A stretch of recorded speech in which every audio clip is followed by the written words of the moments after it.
Hello students, जैसा कि आप सभी जानते हैं कि हम शिक्षण सूत्र पार्ट 2 पढ़ चुके हैं। आज हम उसी लेसन को आगे बढ़ाते हैं और आज आगे के जो शिक्षण सूत्र हैं उनके बारे में हम विस्तार से परिचर्चा करते हैं। तो आज का अपना प्रकरण वही कंटिन्यू है और वो है शिक्षण सूत्र पार्ट 3। जैसा कि आप सभी लोग जानते हैं, शिक्षण सूत्र वो माध्यम है जो एक शिक्षक को उसके उद्देश्य को प्राप्त करने में सहायता प्रदान करता है। इसमें विभिन्न प्रकार के जो शिक्षण सूत्र हैं, सरल से जटिल की ओर, सुगम से कठिन की ओर, ये सारे हम पढ़ चुके हैं। आज हम उसी क्रम को आगे बढ़ाते हैं और अगला शिक्षण जो अब हमारा शिक्षण सूत्र है वो है विशिष्ट से सामान्य की ओर।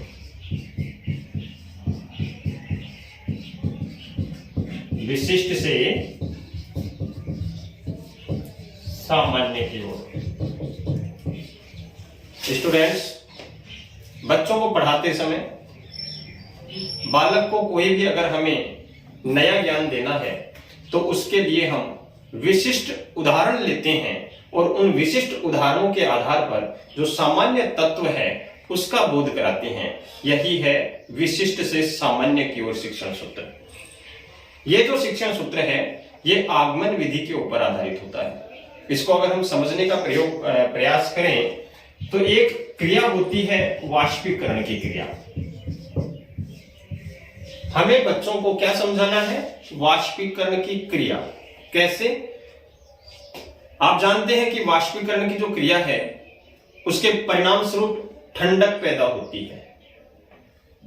अब ये बच्चों को कैसे बताएं या बच्चों को कैसे समझाना है? तो इसका एक विशिष्ट सा उदाहरण देना है और उस विशिष्ट उदाहरण से हमें उसे सामान्य ज्ञान देना है या उस सामान्य तत्व का बोध कराना है कि वाष्पीकरण से ठंडक कैसे पैदा होती है। स्पिरिट जो होती है, जब हम स्पिरिट को छूते हैं तो हमारे हाथ पे जहां कहीं स्पिरिट टच होती है वहां ठंडक पैदा होती है। इसी प्रकार से हम लोग पसीने में होते हैं, हमारे पसीना आता है, लेकिन जैसे जैसे वो पसीना सूखता है उससे ठंडक पैदा होती है। स्पिरिट वाष्पीकरण की प्रक्रिया होती है जिसके माध्यम से वो गायब हो जाती है, लेकिन जैसे ही वो वाष्पीकरण की क्रिया होती है, वो गायब होती है, हमारे हाथ पैर जहां पर भी हम उसको छूते हैं वहां ठंडक पैदा होती है। पसीना सूख जाता है, उसका वाष्पीकरण हो जाता है, तो हमारे शरीर में हम ठंडक का अनुभव करते हैं।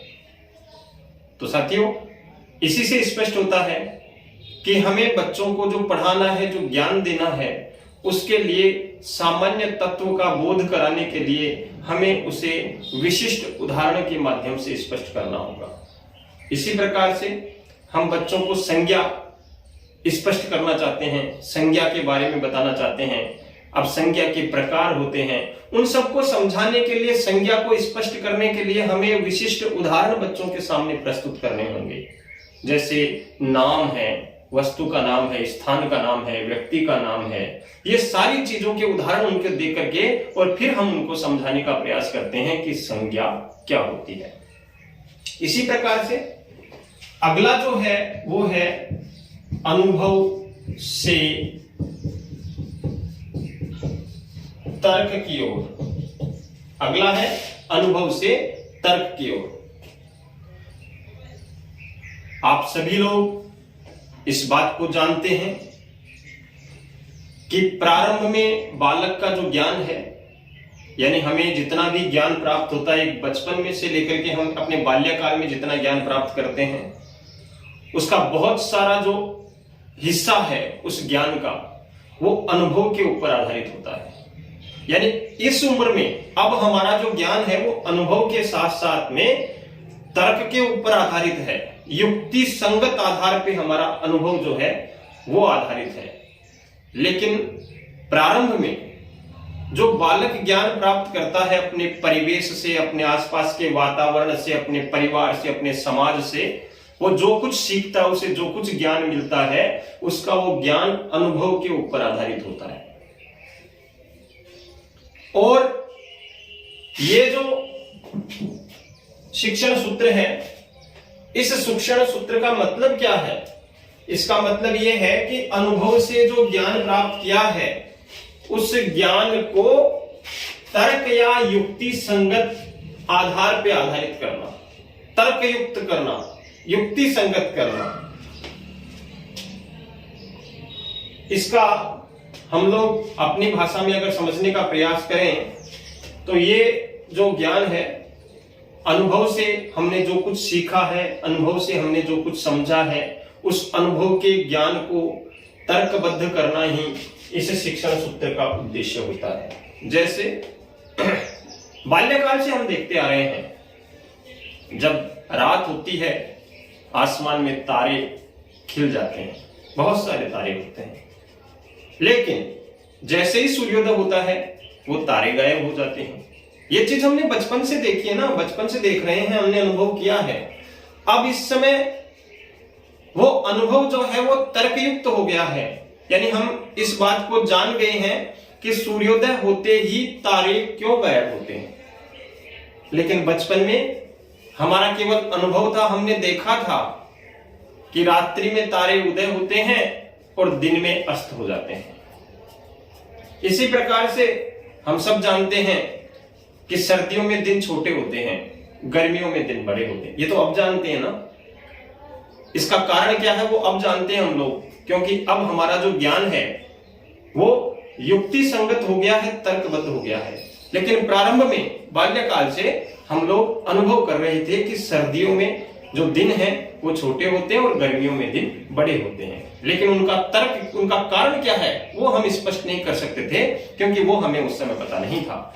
इस शिक्षण सूत्र का उद्देश्य होता है जो अनुभव से ज्ञान प्राप्त किया है उसको युक्ति संगत करना, तर्कबद्ध करना। इसके बाद में है विश्लेषण से संश्लेषण की ओर। विश्लेषण से संश्लेषण की ओर सबसे पहले हम जो ज्ञान है उस ज्ञान का पूर्ण रूप जो है, उस पूर्ण रूप की अनुभूति हम लोग करते हैं, उसके पूरे समग्र ज्ञान को हम लोग प्राप्त करते हैं, वो होता है विश्लेषण। और संश्लेषण का मतलब होता है उसके बाद में बाहरी उसका पूरा जो है आवरण, एक तरह से हम कहें, उसका ज्ञान प्राप्त करने के बाद में हम उसके एक एक हिस्से को, संपूर्ण से अंश की ओर हमने पढ़ा ना, एक तरह से वो उसी प्रकार का है, उसके एक एक हिस्से के बारे में जानकारी प्राप्त करना। इस प्रकार से हमारा ये शिक्षण सूत्र का जो पाठ है समाप्त होता है, शिक्षण सूत्र का टॉपिक समाप्त होता है। आगे दूसरी क्लास स्टार्ट करें उससे पहले एक बार फिर से हम इसको, आज जो हमारी क्लास है उसको दोहरा लेते हैं। आज हमने पढ़ा विशिष्ट से सामान्य की ओर। इसका अभिप्राय यह है कि सबसे पहले हम लोग विशिष्ट उदाहरणों के माध्यम से बालक को सामान्य तत्व का बोध कराएं, क्योंकि यह आगमन विधि के ऊपर आधारित होता है। इसका सबसे बढ़िया उदाहरण हमने पढ़ा है, पेट्रोल होता है। जहां पेट्रोल हमारे हाथ लग जाता है, जैसे ही वो वहां से वाष्पीकरण के द्वारा उड़ जाता है, हमें वहां ठंडक की अनुभूति होती है।